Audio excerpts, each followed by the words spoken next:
سلام طني هابلي كوران تخاتلتنا إنه وقتها وقدينا جميرنا لنا أمنا يلومي وقتها وقدينا قدس قروانن هيوت قراويانن بزبل تيما إناس أنا هيتخنجبر أوز قدايزي نزل على حتوتات ملس بمهاب حيربنا صنحو مجابي حديث فيليمون يوهانس يوم نسخاتكم وين كسام مزازي مي مدبنا حيركمنا نخت صنحو بخبرنا قدم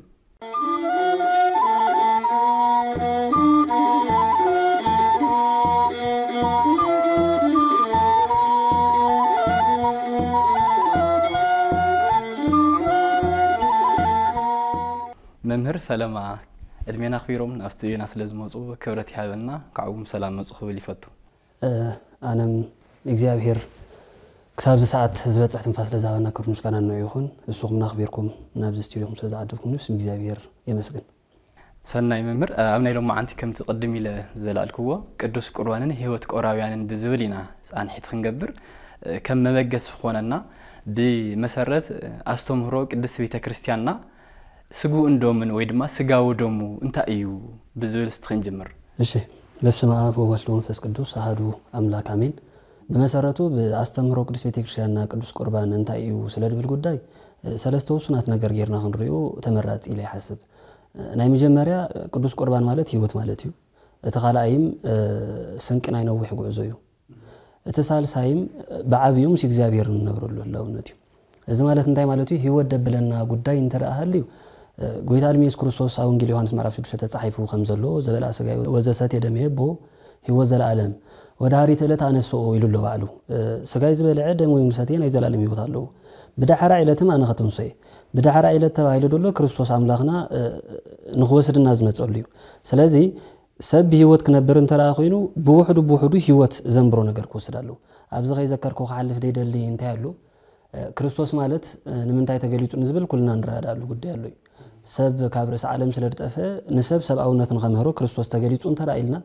ሰብ ዝነበር አቡ ደትረፉ ዕድሜ ይድነበር አቡ ደትረፉ ዕድሜ ማለት አዳም ዕድሜውን ዘመኑን ተራ ተቆጢሩ ቁጥር ዘመን ናይ አዳም ዝነበረው ሊቦች 930 ዓመት እዩ ስለዚህ 930 ዓመት እዩ እንተራኢልና አዳም በደረጃ በሕግ እግዚአብሔር ወይ በእግዚአብሔር በስተዋሃቡ ፍቃድ ንሻህ ዓመት ክነብር ካብ ጽይወት በሊዑ ተሐዲሱን መንግስተ ሰማያት ነኻቱ ነይሩ ስለዚህ አዳም ሸህ ነخመል 7 ዓመት ተሪፎሉ ስለዚህ ሆነ አዳም ኣብ 930 ከም ዝሞተ በድሕሪኡ ዝሞጹ ዘበሉ ደቁ ብምልኦም 7 ዓመት ናይ ምባር ግዴታ ኮይኑ ልብ አምላክ ቅዱስ ዳዊትም ገሊጾሎ መዝሙሩ ሰብን ተነበረ 70 ወይ 80 ስለዚህ ናይ አቦኻ መልአት ዕድመን ክትሰርሕ ኣብ ምድራዊ ዝተወሰነ ጻንሒት እንተራሃሊካ ኣብ ዘጻንሒት ኣብ ናይ 70 ዕድመ ዝተወሰነ ጻንሒትካ አስተምሮ ደረጃ በቅዱስ ቤተክርስቲያንና በአስተምሮ ቤተክርስቲያንና ስጋ ወደሙ ማለት ህይወት እዩ ዮሐንስ ወንጌላውም ጽሒፍዎ ከምደሎ እተኻላይ ስንቂ ናይ ነው ወይ ጎደናዩ ስንቂ ደብለና ጉዳይ መቸም ተጓዓዛይ እንተራ ኮይኑ ነውሕ መንገዱ ሒዝዎ ዝኸይድ ስንቂ ከም ዘለዎ ሰብ ኣብ ምድራዊ ህይወቱ ብዘይ ስጋ ወልድ እግዚአብሔር ንመንፈሳዊ ጸጋ ንመንፈሳዊ ሱታፌ ኣብ ሱታፌ አምላኽ ኣብንብሎ ጉዳይም ክናተሉ ንኽል መሰረታዊ ነገር የለን ስለዚህ ናይ ነውሕ ስንቅና ኮይኑ ዝተዋሃበና ስጋ ወልድ እግዚአብሔር ስጋ ወልድ እግዚአብሔር ስለዚህ በደረጃ ተቀበልና ይቁጥሪ ናብ እግዚአብሔር እንዳቀረበና ናብ እግዚአብሔር እንዳራኸበና ናብ እግዚአብሔር እንዳብጻሕና ይኸይድ ስለዚህ አመድራው ደጀመርና ስጋ ወልድ እግዚአብሔር መዋዕልና ንዘላለም አብገነትን ነብረሉ ይኸውን ስለዚህ ከም ካላይም ስጋ ወልድ እግዚአብሔር ማለት ስንቅናይ ነው ወይ ጉዕዞ እዩ እተሳልሳይ መድኃኒት እዩ አሚኖም ንዝበልዑ መድኃኒቶም አሚኖም ንዘይበልዑ ግን አቃጻሊኦም እሳት በላይ በመባልም ቅዳሴ ማርያም አምጪወሉ ስለዚህ ስጋ ወልድ እግዚአብሔርም ከማስተምሮ ቅዱስ ቤተክርስቲያንናን ከም አብ ድርሳናትናን አብ ገድልታትናን ተጻሒፎም ከም ዘለው ስጋ ወልድ እግዚአብሔርም ንዛ አሚኑን ተቀበለው መድኃኒቱ አሚኑን ስለዚህ ተቀበለው ቀዛፊው እዚ መስል በደረጃ አስተምሮ ሰናይ መምህር ፍላብ ቅዱስ ቤተክርስቲያንና ካፍቶም አበይቲ ሚስጥራት ዝባሃሉ ንድሕነት ኩላይ በጣም አገደስቲ ኻውን ነውሎም ቅዱስ ቁርባን ዋና ዝላዓልዩ ማህተም ሚስጥራቱ እናተባህለ ይፍለጥሞ ጉልላት ናይ ኩሉ ምስጢር ትክክል ስለዚህ ቅዱስ ቤተክርስቲያንና በዘመህረቱ መሰረት እንደገና ምእመናን እናቀረቡ እንረخوም ግዜ ኣሎ ማሞዛህቶም ምእመናን ግን በጣም ብዝሕዝን መልክዑ ቅዱስ ቁርባን ንደቆም ንኸቅርቡ ደአምበር ንዋዕሎም ክንቆርቢና ለምፍላይ ወላድነት ደረጃ ዘሎ ወለዲ እንብሎም ሙዛህቱ ግዜ ደቆም ንኸቅርቡ እንበር نوعلم نخقرو بزح جزء يران تمز قرو ولد كانوا لهم أرجان زلوا عبيتي شمقولو يوم اتوم غانا زي شمقولو ولد نولم ግን ወላት መንእሰይ ንብሎ አሕዋቱ ንኸውሩ ወለድ እንደገና ደቆም ንኸውሩ እዮም ዝኸዱ እዚ ንምንታይ ኮይኑ ክንብል ንኽእል ጥቡቃቶይ ከም ንቤተ ክርስቲያን ጥራይ ደሸገረ ሕቶ ይኩነን ንሰቡን ንውልቃውነቱ ደሸገረ ሕቶ ይኩን ይተርፍኒ ማለት ሰብ ንውሽጡን ተራሲኑ ሰብ ኮይኑ ዝነብረሉ ዘመን ዝተወሰነይ بفلاي مصحف قدوس كاب اوريج جميرنا كساع مجرش مصحف معصو مصحف كساع راي يوحنس دلو سب مس እግዚአብሔር ዘሎ ኪደት ድዛረ መጽሐፍ እዩ ሰብ مس እግዚአብሔር ዝነበሮ ኪደት ብዘቋሮ ጾሉ መጠን መቸም ዝረኽቦ ነገር ይፈልጦይ እንታይ ክብል ለብዚ ሕቶም ከም ዘልዓልካዮ ኣብስተንከፍ ካያሉስትን ህፃናት ይቆርብዮም ዓበይትም ይቆርብዮም ኣብዚ ከም ሐሳብ ክልዓል ዘሎ ነገር ክልተ ነገር ኣሎ ህፃናት ድቆርቡን ተራኺኖም ሽማግለታት ድቆርቡን ተራኺኖም ተሪፎምና ደሎ ማእኸል ዘለው ክል ዕድመይ ስለዚህ ማእኸል ክል ዕድመን ተራኺኖም ማእኸል ንዘሎ ክል ዕድመ አሸጋሪ ዝኾነሉ ዛዕባ እንታይ እዩ ዋና ነገሩ ኣብዚ ቅዱስ ዮሐንስ ሐዋርያ ፈብራ ዮሐንስ ማዕራፍ 2 ፍቅድ 14 እንታይ ድብል ዝብለካሎኒ በመባል ናብ ቤተክርስቲያን ጴርጋሞን መልእክት ይጽሕፍ እዛ ቤተክርስቲያን እዚያ ናይ ኒቆላውያን ህይወት ስዕብ ዝነበረትያ በዓቢኡም ናይ በልዓም አስተምህሮን ጥንቆላም ዘለዋ ቤተክርስቲያን ናምልኮ ጣዖትን ንናይ ዝሙት ህይወት እንደስዕብሉዋ ኒቆላውያን ልክዕኩም ተመሳሳል ዘሎም ታሪኽ ነዝር ስዕብሉዋሞ በዚ ፈሪደካለኹ ዝብለካለኒ እዚ ዝብለካሎኒ ድብል ደሎ ቀጥታ ናሜንም ጻዩ ዝብለካሎን ዝበሃል ዘሎ ሕጂ ቤተ ክህነትናይ ደረጃ ቤተ ክህነት አማ አኸል ደሎ ህዝብ ሲኢና ይወለና እንተራ አይልና አማ አኸል ዘይተጎስጎሰ ህዝብ ለና ማለት እዩ እዚ ጉዳይ እዚ ናይ መን ሽግሪን ተራ ተዋይልና ቤተ ክህነት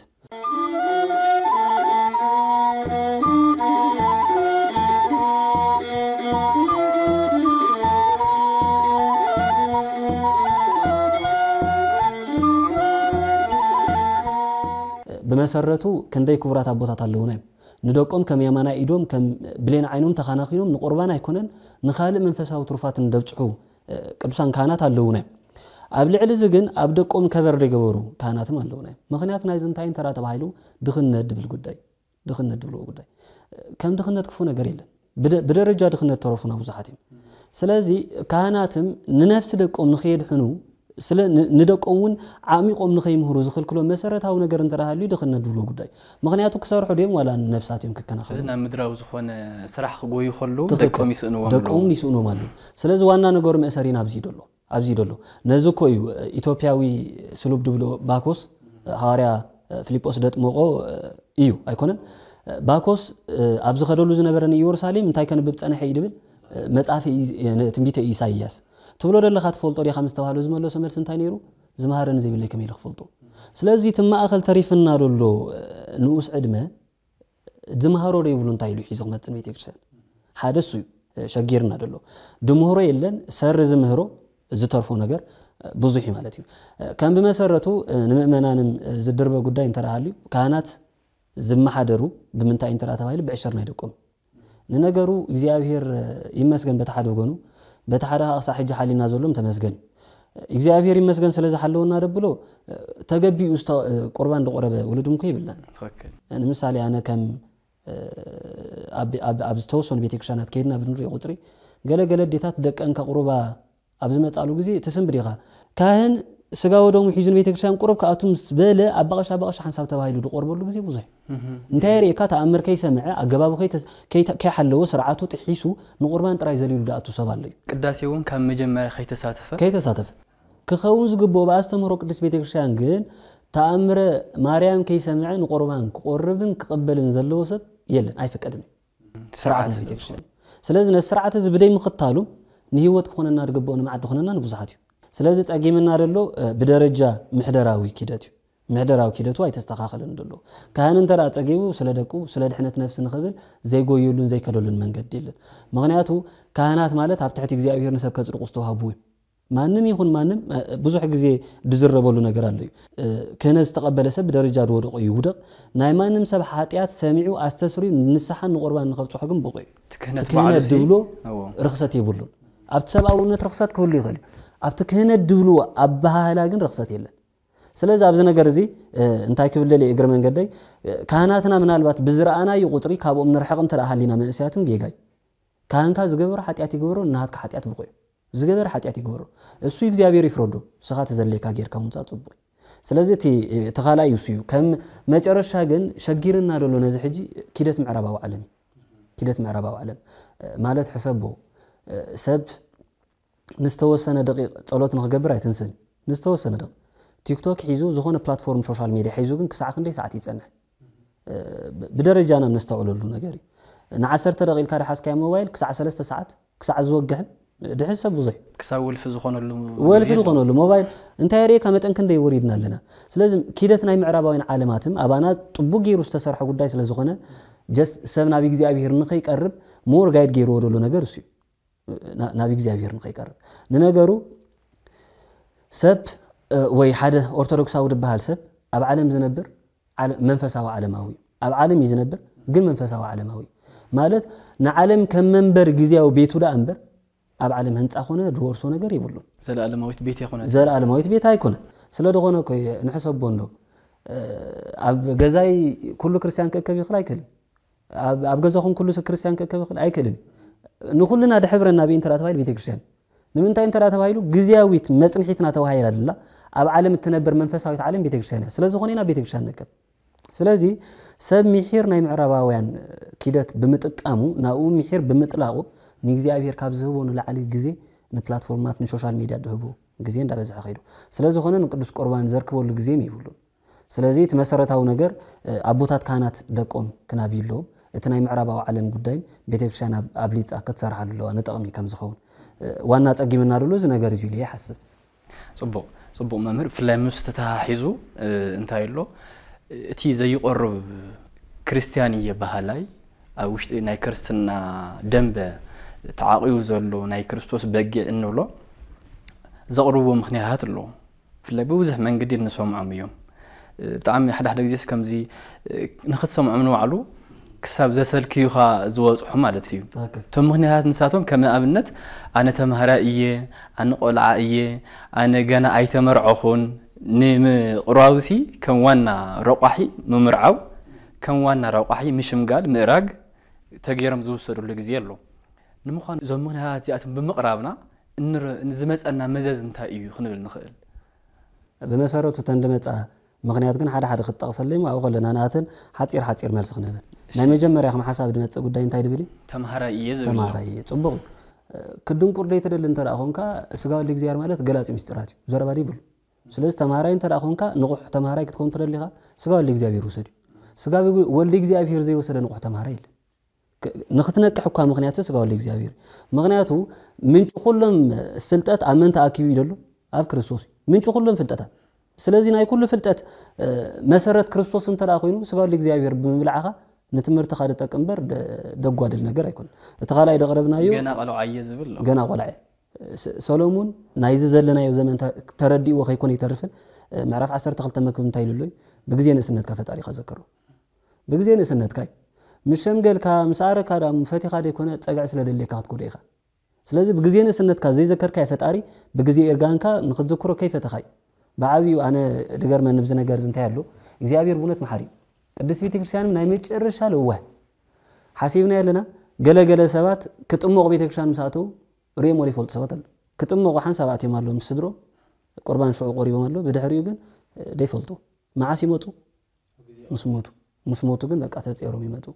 ስለዚ ኣማናዊት ቤትካ ማለት ቤተክርስትያን ብመሰረቱ ሰብ ክሓስቦ ደሎ መሰረታዊ ነገር እንታይ እንተዳ ተባሂሉ ቤተክርስትያን ማለት ሕልፍ ቦና ደን ምትምረፅ ቤት እያ ንምንታይ ሕልፍ ኣቦና ደን ትምረፅ ቤት ድኹና ኣቦኻና ኣዴኻን ክሳዕ ዘለዊ ናብይኸ ክሳዕ ዘለዊ እሶም ዘየለውሉ ዘመን ኣሎ ቤተክርስትያን ማለት ቤት እግዚኣብሔር ማለት ኣማናዊ ናይ ማንም ሰብ ቤት እዩ ስለዚ ቆልዓ የድብል ጉዳይ ብግዜ ቁልዕነትካ ዘይተዘከርካ እግዚኣብሔር ብግዜ እርጋንካ ከይፈተኻ ክዝክሮ ኢኻ ስለዚ ብግዜ ንእስነትካ ይፈጣሪ ድዝከር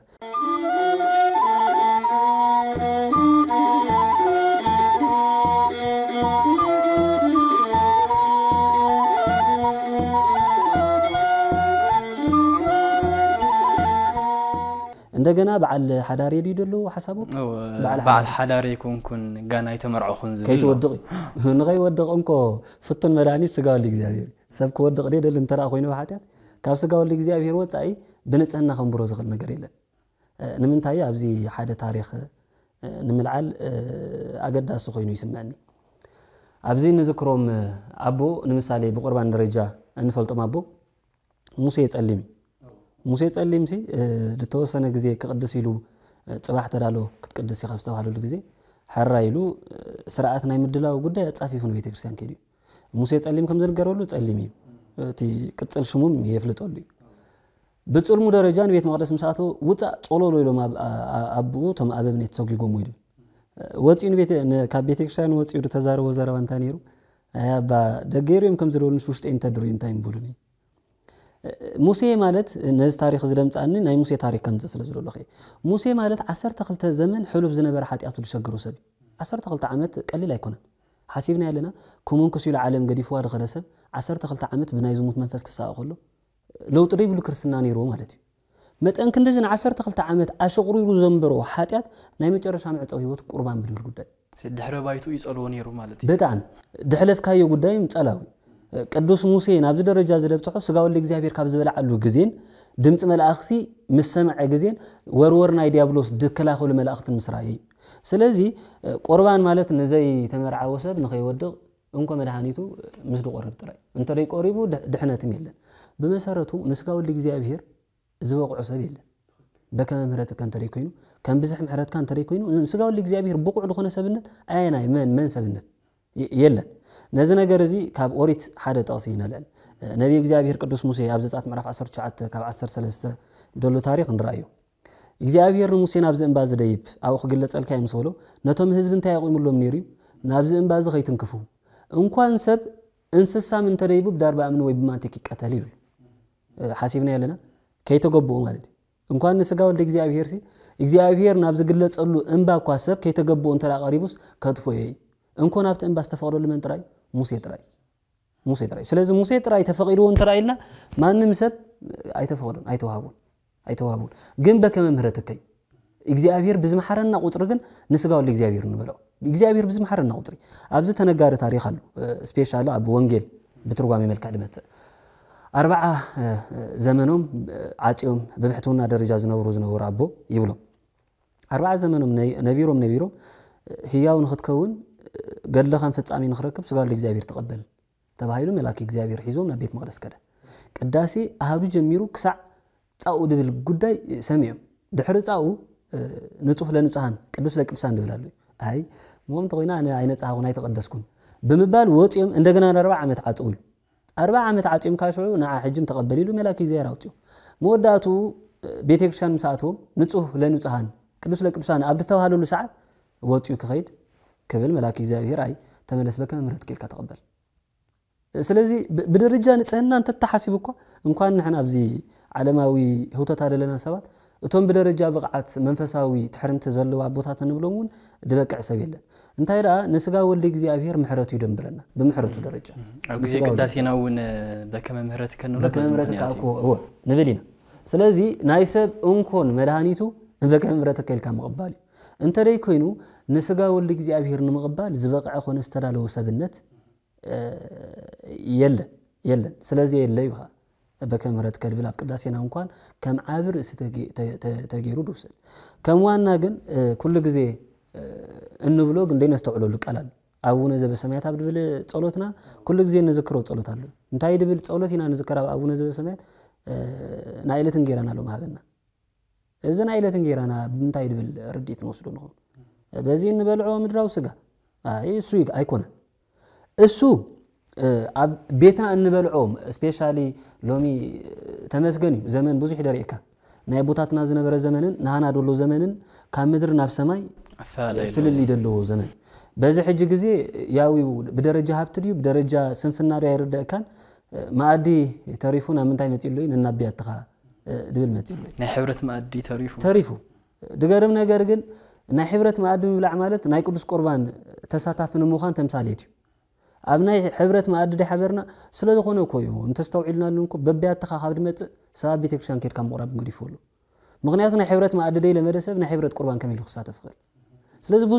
ብዙሕ ነገራት ካብ ናይ ቦታትና ዝነበረ ህላውነት እንዳሸረፍና ናብ ዘለለዳዩ ደረጃ በጽሕና ኣለና መወዳቱም እግዚአብሔር ይኽደን ካብ በብያትኻ ናብ ኢድካ ከመጽም ይኽደን የሰክፍ ምዕባለ ዲዩ ዘመናውነት ዲዩ ይርዳካን ዋና ነገር ግና ናይ ኢለት እንጀራና ሎማሃበና ድብል ጸሎታዋ ባህላ እታ ሓደ ሽዑን እንበልዑ ደለናይ ኣብ ጠጥባሕ እንበልዑ ስጋኻ ይትኽላአና ማለት እዩ بدرجة من فساونة قد دخينا سجاخ نخين خلكن نزي قدوس لخونه سجاخ بقعنا يتصلت سلازي بنتصلي وتصلت كان بعلو نقدس قربان زتصوع صلوت اندها لوكا نابتناي قدوس قربان هيود ديمخان كابي እግዚአብሔር مدام وانا نغور سب كردا ادلو ነገር እንተ ዳሃሉ ግን ተማሃራይ አይተመርዓኹን ርግምት ጎረቤት አላትኒ ድብሉ ጉዳይ ተዚም በሙሉም ማመን ጉዳይ ይኮን ተማሃራይ ማንም ኩን ምስ ክርስቶስ መጠን ክንደ ዳከል ሕብረት ይከሎ ካትደልዩ كم تقاللس عادة تقصي دربي كبر رأي يوحنس معرف كل تفقد ربعته أقرب من قدي رأي يوحنس كان معرف كل تكسع فتامه معرف سلسته كل كريستيان انت ندبوه تصبوي نمن تايو نعوض متحف تبايلو استنقري رأي يوحنس بفلاي كان معرف كل تفقد حدك ساعة معرف سلسته فتامه لو شعات ملكتات بيتي كريستيان الدبل سم مسعر دوهابو وهبطوي مسعر كاتو وهابو وهبطو خاب حجي دنقكاي كاب حجي ددنقا كان مخنيات من تاي سعر نخدكم سلتعرفي سلازي قدوس يوحنس ابرايو ግን እንታይ ልጽፍ ሁሉ ምዕራፍ 2 ፍቅር 4 ነተቀዳሚት ፍቅር ሐዲክ ካያለ ኸም በስ ፈሪዳ ካሉ ኸይብ ነተቀዳሚት ፍቅር ቀዳሚት ፍቅር ተባህል አይደለ በጊዜ ነስነትና አስተቀበልና ይቆርባን ንዑ ስለዚህ ገደፍካይ እግዚአብሔር ክፈርድካዩ በደረጃ ገደፍና እግዚአብሔር ዝፈርድ ንእግዚአብሔር ንኸይ ናብ እግዚአብሔር ንኸይ ተቀርብ ዝመጡ ምክንያታውያን አባህላታት ምክንያት አይኩን ምክንያቱ ናብ እግዚአብሔር ከይ ተቀርብ ድኽልክለካ ነገር እንታይ አንተ ያለልኛ ያደነበርና ኢትዮጵያ ወስሉም ንዘክሮ ባኮስ ንኸይጥ መከታ ይخلክለኒ ናብ እግዚአብሔር ንኸይ ተቀርብ ዞምቶም ጾም ደለኻ ምክንያት ድኽልኩሉ ካንተ ዳ ኮይኑ ስኻን እግዚአብሔር አይደለኻይን ይትዘረባ ስለዚህ በተዛዋር መንገዲ ድብል ደሎ ሰብ ዞም ምክንያት ዚዮም ድድርድር እንተራሃልዩ ናባኻ ከቀርብ ድላይ ይብለይን ማለት እዩ ድላይ ይብለይ አብዚ ከመተሐሳሰቢ ማዕፀው ዘረባይ ግን ሓደ ታሪክ ከምጽ ወንጌል ደሎ ታሪክ ሓለቃ ሚእቲ ድብሎ ታሪክ ኩልና ንፈልጡ ታሪክ أبزين حلقة ميتي قداي انتايو حلقة ميتي بمئمانو تراي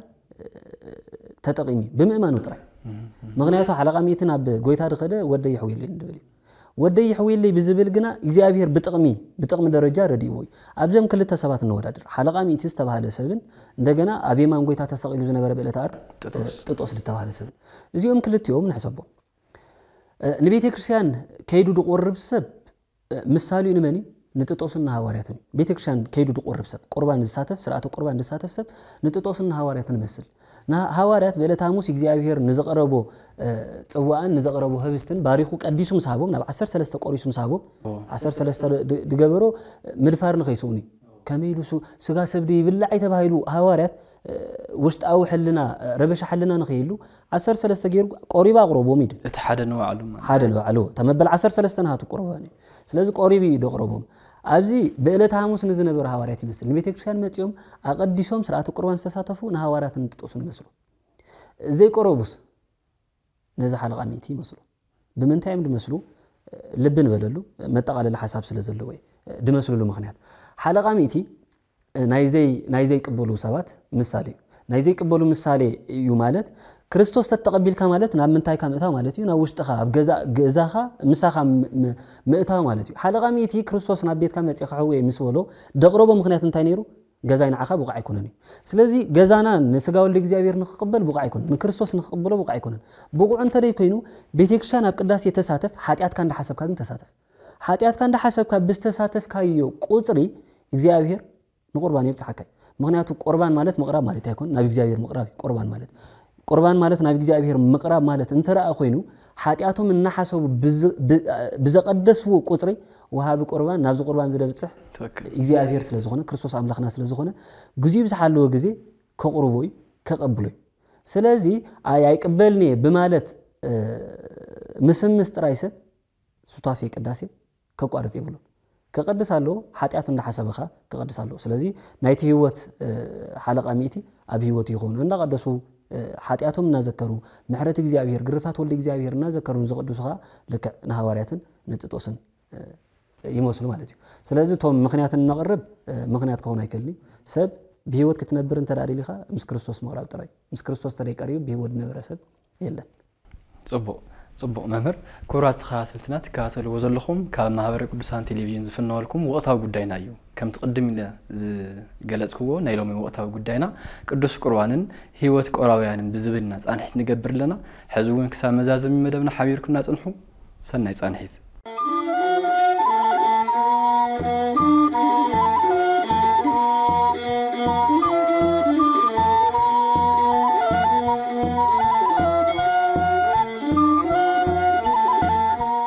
መምህር ክንቅጽል ከለና ፍላይዞም ዝቀሩ ምክንያታት ምንም ተቀባልነት ከም ዘይብሎም የግዳስ ዝኾነ ይኹን ምክንያት ሲ ካብ ምስ ክርስቶስ ዝግበር ሕብረት ክፈሊና ከም ዘይብሉ ኣስፊሖምና ገለጹልና ነይሮም ካልኢትረፍ እቲ ኣብ ጭንቂ እዋን ኮነ ክርስቶስ ዝቀረበ ጥጦስ ኣብነትና ከም ዝኾነ ገሊጾምልና ነይሮም ኣውዚ ቀጽልና ንሪኦ እንታይ እዩ ካብ ቅዱስ ቁርባን ዘለና ሱታፊየ ካብ ግዜ ናብ ግዜ ካብ ዘመናት ናብ ዘመናት ብጣዕሚ እናናኣሰ እዩ ዝመጽእ ዘሎ ፍላይ ቀደም بتاريخ درجة من كم زجلس أن نبي تكسرنا ناي تاريخ مزاجبتون كم سنقولنا أفتشو أجزي أمانيان حزب كريستيان كقدس خالو قداسي خساته فخالو كيك أروي وصون كم تقال بقى على قداسي ناون زي تمت أو قرآن يسدد إن بيت كريستيان يزول نمنتاي اسم أماسنا حق إجزاوير يزول ناي إجزاوير حقي سلزة ماسنا سي بقى كيك أروي عند حرز وصو خاينو كبيت كريستيان يوز يبهال زبل نبيت كنا استمرون الله أتي أو قداسي الساتفون وحديو كافت استساتف وشت عندنا قدس قرآن زقبل بتعامي وحد مالتيو ديام أتحجنا نقول أن خيل انتاي مستهم كالوت أهات أبيت كريستيان هزلوا كنا أسر كلنا كواس أين الرخبن ساتم كساو كنديناي أبزي سطافي قرآن كم زولوت أنا نردا مالتيو إذا خلنا اللزخ على مغنيات انتاي وخنبل نخيل صبغي أبزي بمسرته أبتي أب كتر خلتي مثلاً بدرجة مواغر نبيت كريستيانم بدرجة سرعة على نيرنا تنكيف نيرنا هنا قبت بيت كريستيان بستوسنا سبيشال بزي جورا قبلنا تنقوله قداي حلف يبلوناي بدوغما ودرجان ترى أخوينه تتقاس أنت تسوي عن كم درجة بدوغما ودرجة بدرجة تاريخه كان ترينا يوسي قبت بيت كريستيان كابت فادل علوه إثيوبيا وصادق أو نتكلم عنه تيو تأفيات اللي بزنا برات جزء حديث هواري دبلهم سيامي من وعلو نسيو وانا نجارو نهانا نابز الرجال زدم تصوغن مسارة أو نجار ملس يلنا خنط مطرلنا حدا تاريخ له أب توفيت متحفتنا في اللي تتصحيفهم تركب أب توفيت متحفتنا دول لو قد انتهي دبليو أقدموا زنا برا من البات دحر جراي من داتا رفد مت قد دحري من تاع جراي دحر جراي من داتا فد خد سرعتي أب قد يصير كشان كده تنتهي نيريو أبيت كشان كابزلو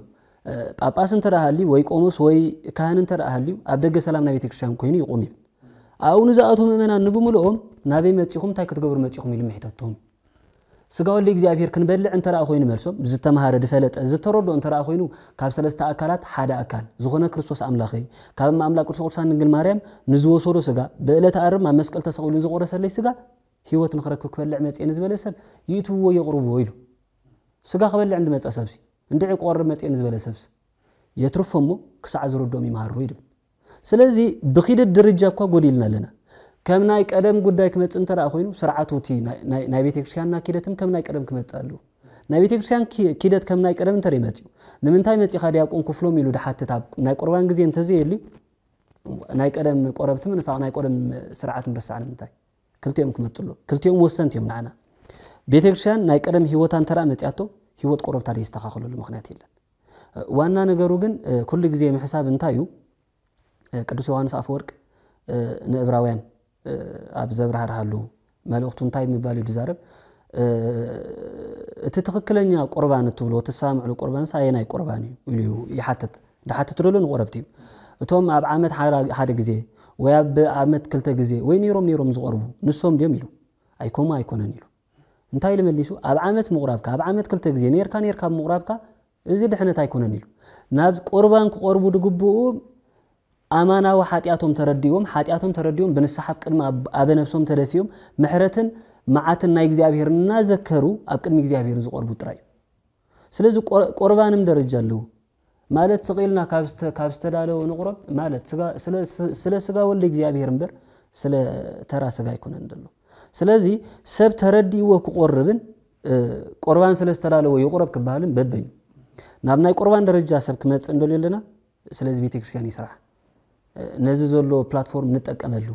ቤተክርስቲያንም ትተንስ ከአቦታት ካህናትም ንደቆም ይማሕደሩ ትኽክር ርዲኢትናይ ቁርባን እንተራ መጽዩ ደይ ቆርበሉ ሰቢል ምክንያቱ ህይወት ለልዲ ካን ዝበልካ ይሰብ መቸም ምሕረት መን ይደል እንተራ ተዋይሉ ዝሓመ ምሕረት መን ይናፍቅ ሕሙም ምሕረት ይናፍቅ ምክንያቱ ዘሎ ቃንዛ ይፈልጡ ጥሙም መግቢ ይደሊ ጥሙም መስተ ይደሊ እዚ ጉዳይ እዚ ሰብ እንተ ዘይተረዲዎ ግን ነዚ ነገር ዛይ ናፈቁኒ ኣብ ከብድ ጽጉብ ጥሙ የለንም ንበልን ይኮነ ኣብ ከብድ ጽጉብ ስለዚህ ኣብ ደረጃ ጽጉባት ሃሊናም ክንዛረብ አይኮን በመሰረቱ እኮ ዓቢ ሽግር ኮይንና ደሎ ሕጂ በመሰረቱ ሽግር ኮይንና ደሎ ከረእ ከሎ ግን አውሽት ቤተክርስቲያን ዘለና አገልገልትም ስርዓተ ቁርባንና በኸሜና ነካይዶ ድብል ጉዳይ እሱ ይቀንድ ሽግርና ኮይን ደሎ ምክንያቱ ሐሲብና ያለና ቤተክርስቲያን ኦርቶዶክሳዊት ቤተክርስቲያን አብዛሃሎ ታገር ታሃሉ በሀገር ደረጃ ሀገራዊት ያና በዘላቱ ሀገር ያተጸዋዕት ለምሳሌ አብ ኢትዮጵያ አለና አብ ኢትዮጵያ ዘላ ተዋሩ ቤተክርስቲያን ክትጽዋዕ ከላ በካሎት አሃት ቤተክርስቲያን ጽዋዕ ና ኢትዮጵያ ኦርቶዶክስ ተዋሕዶ ቤተክርስቲያን አብ ኤርትራ ላም ና ኤርትራ ኦርቶዶክስ ተዋሕዶ ቤተክርስቲያን ተባሂሉ ይጽዋዕ ከም ሀገራውያን ኢና በደረጃ ሀገሪና ጽዋዕ ኢትዮጵያ ኦርቶዶክስ ተዋሕዶ ቤተክርስቲያን ተባሂሉ ይጽዋዕ ከም ስርዓተ ክህነትን ከም ስልጣነ ቁርባን ከም ስርዓተ አገልግሎት ቤተክርስቲያን ግን አጽናፋውያን ኢና ሎሚ ሰባብ ዘሎ ጽባህ ግብጽን ተራኺሉ ግብጽ ከይዱ ደይ ቆርበሉ ምክንያት ይል ሎሚ ብዘሎ ኤርትራ ኢትዮጵያ የትም ይኺድ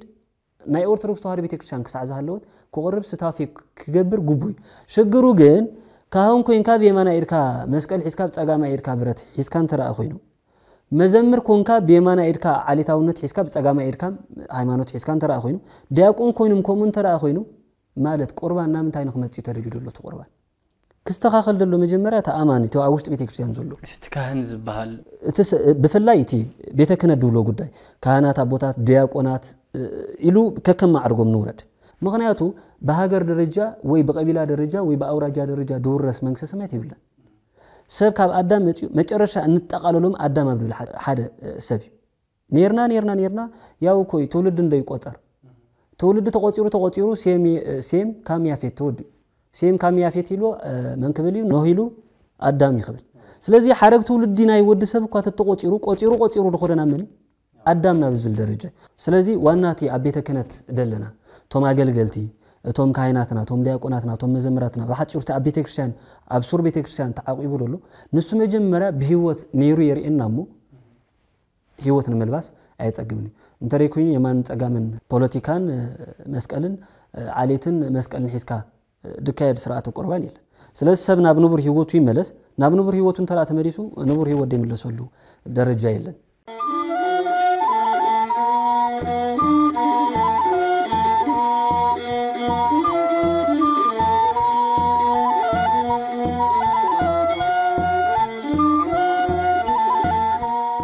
ጽቡቅ መምህር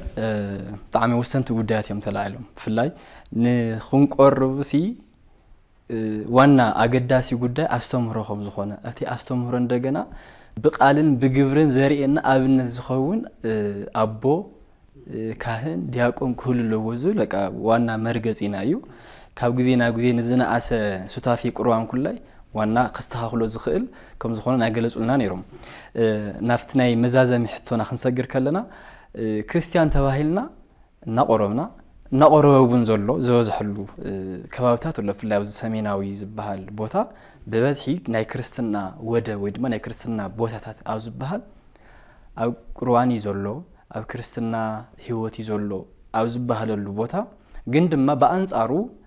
ኣብ ጎይቂ ኣብ ባእሲ ኣብ ኩናት ኣብ ዘይምስምማዕ ዝበዝሕሉ ይርከብ ወላ ተቆሪቡ ዝወጽእ ኩላይ እኮ እዩ ተመሊሱ ኣብ ባእስና ኣብ ክርስቲያናዊ ዝኾነ ተግባር ትሪኦ ማለት እዩ እዚ ኾነሉ ምኽንያት እንታይ እዩ ክንበል ንኽእል ነዚ ወዲ ሰብ ቆሪቡ ግን ድማ ነፍሱ ዝስእነሉ ተግባር ዝፍጽም ንምንታይ እዩ ኣብ መወዳእታ እቲ ክርስቲያን ድሕሪ ቁርባን ክህልዎ ዝግባእ ህይወት ከመይ ክኸውን ይግብኦ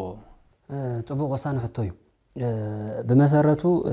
እቲ ናይዚ መጨረሻ ሕቶም ድምዳም ዩቲ ትምህርቲ አስተምሮ ወሳኒ ይድብሎ ጉዳይ ናሐዞ ዝማሃረን ዘይብለዩ ድሕሪ ቁርባንም አቦታት ካህናትም ንደቆም ክምዕድለዎም ትምህርት ሰንበታትም ኮሙ ስለ ቁርባን ክምህራለውን ማህበር ቅዱሳንም ኮሙ ስለ ቁርባን ድሕሪ ቁርባን ቅድመ ቁርባን ስለ ድብል ጉዳይ ክምህራለዎ በመሰረታው ነገሩ ህይወት ቆራቢያን ግን ና መጽሐፍ ቅዱስ ምልስ ንበል ክልተ ሰብ ንዘክር ድሕሪ ቁርባን ዝነበሮም ህይወት ይሁዳን ጴጥሮስን ድሕሪ ቁርባን ናይ ዘሎ ህይወት ናይ ብምልእና መሳኻክር ክልቲኦም ቆሪቦም ናይቲ ቁርባን ኃይል ግን ኣብ ክልቲኦም ይፈላለዩ ጴጥሮስ ዝቆረቦ ቁርባን ስጋ ወልዲ እግዚአብሔር አማናው ስጋ ወልዲ እግዚአብሔር ስለዚህ በዝቆረቦ ደረጃ እንኳ ምስ እግዚአብሔር ሞት ከም ድሳተፍ እንደሐሰበ ስለዚህ ሆነ እኮ ጎይታይ ኩሎም ካ ተኻዱኻ ክሳዕ መወዳእታ ናይ ክሕደካን ይድበለ ሰብ قريب خلص تزاربو زرباي حسلكنا ማለት تخكل መወዳቱ ግን ጴጥሮስ ነመን ከኻድ ኮሎ ይድረ እነ ክርስቶስ ከኻድ ኮሎ ይሁዳም በተማሳሳለኩም ግን ኃይልን አይቆርባን ድራዩ በትክክል ስጋው ለእግዚአብሔር ማህየው ይል ካንተራ ወሲድካዩ መድኃኒት ይል ካንተራ ወሲድካዩ ናቢ ክርስቶስ ና መቅራብ ይል ካንተራ ወሲድካዩ መጠን ክንደይ ካብ ኃጢአትም ከምዳቅ ጴጥሮስ ድሕርሙ ወዳው ንንሳሐን በቀይ ስለዚህ ኃይሉ ቁርባን ምስወደካም የተንስይ ና ይሁዳ ቁርባን ክፋት ዘለዎ ቁርባን ስለዝኾነ ማለት ክፋት እንደሐሰበ ደቆረበ ቁርባን ስለዝኾነ ብድቆረበ ቁጽሪ መጥፊኡ ኮይኑ እንበር መምለሱ አይኮነ ስለዚህ አሚኖም ንዝበልዕዎ መድኃኒቶም አሚኖም ንዘይበልዑ ግን አቃጸልዮም ኣብዚ ምናልባት ተታሪኽ ነውሕ ግዜም ረሲዕ ይኹን ሙስሊም ሰበይቱ ኮይና በቃ ወደይ ከቆርቦለኒ ናይ ክርስቲያን ቁርባንሲ ሓቅሊ ስጋ ናይ አምላኽ ይልባሃል ንደ አምንም የቃጽሉ ይልባሃል መክፈቱ ነይላስ ንቤተክርስቲያን ከተቆርቦ ኢላ መጣ መቸም ናይ ሙስሊም ክዳን አይኮነን ጦሪ ክዳን ጌራን ቤተክርስቲያን ወዳ ከተቆርብ ኢላ መጣ ስጋው ለእግዚአብሔር መለኮት ተዋህዶ ነፍስ ተፈለይቱ ስጋይ ስለዚህ አሚኑን ዝበልዑ መለኮቱ መድኃኒቱ አሚኑን ዝበልዑ እሳቱ ያቃጻሊ ለካ ሓዊ ከመጠቃቅ ማኻይ እሳት ጸብሒን ተስሪሕካሉ አብሲሉ ይብላዕካይ ቢርካን ተጨቢጥካይ ግን አቃጽሉ መቀተለካይ ስለዚህ ስጋው ለእግዚአብሔርም ልካኾም እዛ ሰቤት እዚ ነገር እዚያ ጌራን ቤተክርስቲያን መጽያት ያተወዳ ቆሪቡ ቆልዓይ ካለም ጎሮሩን አፍልቡን ጥራይዳዝ ምክንያቱ ቃንዛለው ደቃጽሉ ነገር አለ እንታይ ጉዳይ ምስተባለ ሙስሊም ከም ደኾነት ጉዳይ ምስተፈልጠዩ ጸሎት ጌርካ ምህለላን ጌርካን ድቆም እዚ ነገር እዚ ስለዚህ ነቶም ዚአምኑ ደጥፎም እንተራ ኮይኑ ነቶም እናአምን እንተ ወዲቅና እንደተንሳአና ይክብል ደለ ስለዚህ ህይወት ቆራቢያን ብድሕር ቁርባን ከም ይኮናሉ ከም ኖርማል ሰብ ቆሪብካ ለኻ ኃጢአትን ኸይትገብር ተጠንቀቅ ፍርሃዩን ኃጢአትን ኸይትገብሩ ኃጢአት ምግባርካ ግን ንቁርባን ኸይትኸይድ እንደገና ካስረካ ይሁሉን እኳ ኃጢአት ብዝገበርካ ያቁጥሪ ከሳዕ ትነጽህ እንታይ ምግባሪ ስጋው ለእግዚአብሔር ምቁራቢ ምክንያቱ ስጋው ለእግዚአብሔር ካብ ጸጋ ናብ ጸጋ ደሰጋግር ድልድል ስለዝኾነ ነዚሁ ቅዱሳን አቦታት ብናይ ቤተክርስቲያን አስተምህሮ 10 ማዕረጋት አለውና ነዞም ማዕረጋት እዚዮም በቅዱስ ቁርባን ጀሚሩ በቅዱስ ቁርባን ድዕጾይ ቅዱስ ቁርባን ማለት ስጋው ለእግዚአብሔር ማለት ይኮን ንክርስቶስ እንዳራአኸይ መጋብ ይኮን ስለዚህ ንክርስቶስ በስጋው ወደሙ እናራ ይቆርብ ዝነበረሰብ መጨረሻ ኪዶት 10 ማዕረግ ምጽሑ ንክርስቶስ ወንበሩ ሁሉም ራይ ስለዚህ ቁርባን ካብ ደረጃ ናብ ደረጃ ለብጽሕ እንተራ ኮይኑ ብዝሓጠኻዮ ቁጥር ተነስሕ ኸናብ ቁርባን ምቁራቢ ዋና ነገሩ ኃጢአት ጌሬልካና ካብ ቁርባን ምህዳም ደይኮነ ኃጢአት ብዝገበርካሉ ግዜ ስጋው ደሙ ስጋው ለእግዚአብሔር ንመባል ተነስሕኻ ምሕረት ሓቲትካ ኣብ ቅድሚ ቡኻ ነቢዕኻ ናብ እግዚአብሔር ክትኣትኹሉ ንመጀመሪያ ግዜ ቁርባን ደቅረበ አዳም ንመጀመሪያ ግዜም ቁርባን ውስተቀበልን እግዚአብሔር ቁርባን በክልቲዩ ነገር ይወሰድ መስዋዕት ብዝብል መስዋዕት ብድብል እንተራ ኮይኑ ናብ እግዚአብሔር ቁርባን ብድብልሲ ካብ እግዚአብሔር ንሰብ ስለዚህ በሰብ ደረጃ እንተራ ኮይኑ ካብ ሰብ ናብ እግዚአብሔር በእግዚአብሔር ደረጃ ተኮይና ካብ እግዚአብሔር ናባናይ ስለዚህ አዳም ካብ ገዛ ነፍሱ ናብ እግዚአብሔር ዘቅረበ ቁርባን እንታይ ድብል ሂብወይ መስዋዕቲ ድሕሪ 5 መዓልትን ፈረቃን ድብል ቃል ሂብወይ ስለዚህ እዚ ኪዳን እዚ ዘምጾ ነገር እንታይ እንተራ ተባሂሉ ናብ እግዚአብሔር አማናው ዝኾነ መስዋዕት ስለዘቀረበ ስለዚህ አዳም ነዚ ቁርባን ዝደቅረበሉ ማዓሲ እንተራ ተባሂሉ ግን ንእግር ገነት ጉዩ ዲያብሎስ በእምነ ምሳረሙ ድሕር 3 መዓልቲ ካሞት ተንሲዩ እንግዲህ ናብ እግዚአብሔር መስዋዕት ካብ ጎኑ ብዝፈሰሰደም ናብ እግዚአብሔር መስዋዕት ቀሪቡ ስለዚህ ውድቀትና አዳም ሰብ ኃጢአት ደረጃ ዝወድቆ ውድቀትን ራዩ ብዝወደቅና ይቁጥሪ እግዚአብሔር ንኽሰምዓና ይመጽንበር ብዝወደቅና ይቁጥሪ እግዚአብሔር ካባና ይራኸው ምክንያቱ ዓቅምና ይፈልጡ ቅድሚ ቁርባን ዝተሰርዐ ኮን ሳይ አይኮነ ቅድሚ ቁርባን በደረጃ ምስጢራት ቤተክርስቲያን እንተራ መጽናም ቅድሚ ቁርባን ደሎ ስርዓተ ንሳይ ኣብ ሸዋት ምስጢራት ቤተክርስቲያን ተራተራዩ ንምንታይ ቅድሚ ቁርባን ንሳሐ ተሰርዑ እንተራ ተባይል ሰብ ከይነጽህ ናብ ስጋው ለእግዚአብሔር ቀርብ ስለዚህ ይብሉ ስለዚህ ንሳሐ ማለት መሕጸቢ ናይ ሰብ ተሓጺቡ ናብ ስጋው ደሙ ክበጽሕን ከሎም ብስተኻሉ መጠን ግን ተጠንቂቁ ኾናሉ ናይ ምባስ ሽግር እንተራ ሃሊካ እግዚአብሔር መጠን ክንደይ ጽየርካ ከም ደሎ ሓሲብካ ባስ ምግዳፍ ምክንያቱ ንሕሰቦ ንሕና ንሰብ ክንድንጸርፎ መጠን ሓደ ግዜ ተስተውዕለሉ እንተራ ኾንካ ሰብ እንተራ ጸሪፍና ንቁጣዕና አይኮነ ግን ካብተ ሰብ ንመሃሮ ነገር አለ ሰብ ንዓኻ እንተ ጸሪፍካ ተቁጣዕ እንተራ ኾንካ ሰኻነ ካለ እንተ ጸሪፍካ ሰብ ንዓኻ ልክዕኹም ከም ተቁጣዕካ ምሕሳብ ጽቡቕ እዚ ብምሕሳብካ ንኻለ ኃጢአት ንኸይትገብርካ ይሕልወካ ስለዚህ ኩሉ ግዜ ብድተገብረልካ ነገር ምእታው ደይኮነ እግዚአብሔር ብድጸረካ ነገር ንነገር ግድፍ ምባል ጽቡቕ ስለዚህ ህይወት ቀራውያን ብድሕር ቁርባኖም ጥንቃቅ ደሎ ናይ ጸሎት ህይወቶም ዝተማለ ንእግዚአብሔርም ዝናፍቁ ክኾኑሎም ከም ክርስቲያናዊ መጠን ግን ኩሉ ሰብ አሃዱ ዝተባሃሉ ቤተክርስቲያን ከብ ክርስቲያናዊ ጻውዒት ማንም ክርስቲያን أبتاع قديمنا دبلنايو قدم كله نا بيت كريستيان يكب انترا نيرو لومون أمانة ويتعدينا أبقدمي እግዚአብሔር سلينا تتصلق قدس بيت كريستيان ናይ ጴጥሮስ ታሪክ ኩልና ንፈልጦ ታሪክ ታ ቤተ ክርስቲያን ምስሉ ይጽል ነበረት ይድብል ጴጥሮስ ብስታስሮሉ ጊዜ ስለዚ ና ቤተ ክርስቲያን ምንጻና ማለት ቤተ ክርስቲያን ብቋዓት አይኮናን ትክክል ብንሃታ ብቋዓት ግን ክንበቀይና ብንሃታ ብቋዓት ንሳ ንጽህቲ ፍጽምቲ ቅድስት ያ ስለዚ ንሃታ ልብስ ተጎናጽፍና እግዚአብሔር ብንሃታ መልክዕ ይረየናሙ ንጻሃት አይኮናን ግን ንጻሃት ይሳትፈና ብንሃታ አስተምሮን አና ይረየናሙ ለካ ደቀ ምሁራት ይምናብዝል ይወስደና ስለዚ ቤተ ክርስቲያን ማለት ንዓና ሁሉ ንዕርቃና ሽፋንያ ندنقرنا تمرتيا نتميتنا مصغابيا نصمنام مستا سلازو خونت سب بغزي قربانو بزي زي قربول غزين احادو ابستوالو بيتكشان مانم كريستيان كبالو زي اورتودكس اوصاويتي بمهر بحقي طعم سفحت زخونو غدياتنا ديلنا معنات غزينا غديبنا تزي كوينو كاوزن لعلي تاستمرو بدن بخغلص كم زخليه تسفا زغبر ادمينا خويروم نزم حتتات بالملاس حبيرومنا سلصنحو ازين انا مسكن كبرت يابلنا كرات خاتلتنا كساب ساعات تكاتر وزنوركم وقتاو غداينا ايو انا يلمو وقتاو غداينا بزعبا قدوس قربانن هيوت قربان بزملكتيو كاب ممهرنا اتي تخكلنيا زخونه نا بيتكشان استمرو ناته نغرنا صنحو اب قصال سومن بخالي غداي اب تماسال ساعات كساب نراخب سلام እግዚአብሔር مسكولاتنا يكون سلام